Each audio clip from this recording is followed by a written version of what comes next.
ज्योतिर्लिंगमधून आंतरराष्ट्रीय खेळाडू उदयास येतील. दीपक पाटील. ज्योतिर्लिंग पब्लिक स्कूलच्या वार्षिक क्रीडा महोत्सवाचं उद्घाटन. ज्योतिर्लिंग पब्लिक स्कूल व विद्यानिकेतनमध्ये खेळाडू घडवण्याचं काम उत्तमरित्या सुरू आहे.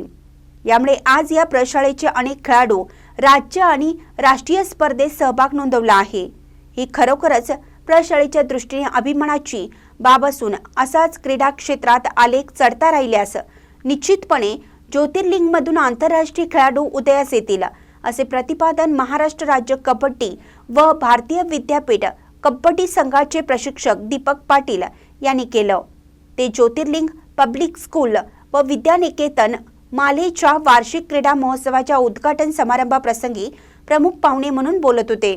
यावेळी संस्थापक शिवलिंग कळंत्रे, मुख्याध्यापिका सविता कळंत्रे यांची प्रमुख उपस्थिती होती.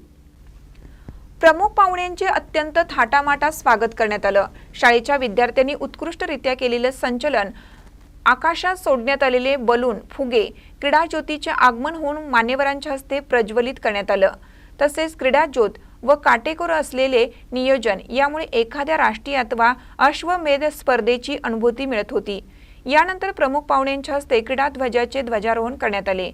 दरम्यान संस्थापक शिवलिंग कळंत्रे यांनी अभ्यासाबरोबरच खेळात देखील विद्यार्थी चमकला पाहिजे असे प्रयत्न ज्योतिर्लिंगमध्ये सुरू आहेत. विद्यार्थ्यांनी एकतरी खेळ खेळलाच पाहिजे असे सांगितले. यावेळी मलखांब या खेळाची चित्तथरारक प्रात्यक्षिके देखील विद्यार्थ्यांनी सादर करत सर्वांची मने जिंकली.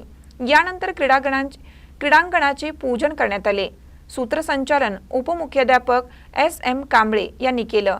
हा कार्यक्रम यशस्वी करण्यासाठी सतीश रणभिसे, रोहित राजवर्धन, रणजित मगदुम, सूरज नलवडे, प्रिया कोल्हापुरे, माधुरी कोपारडे, किरण कांबळे, अविनाश माने, तुकाराम कांबळे, लक्ष्मण रवळापाचे, तुषार माने, सुनील कांबळे आदींनी परिश्रम घेतलं.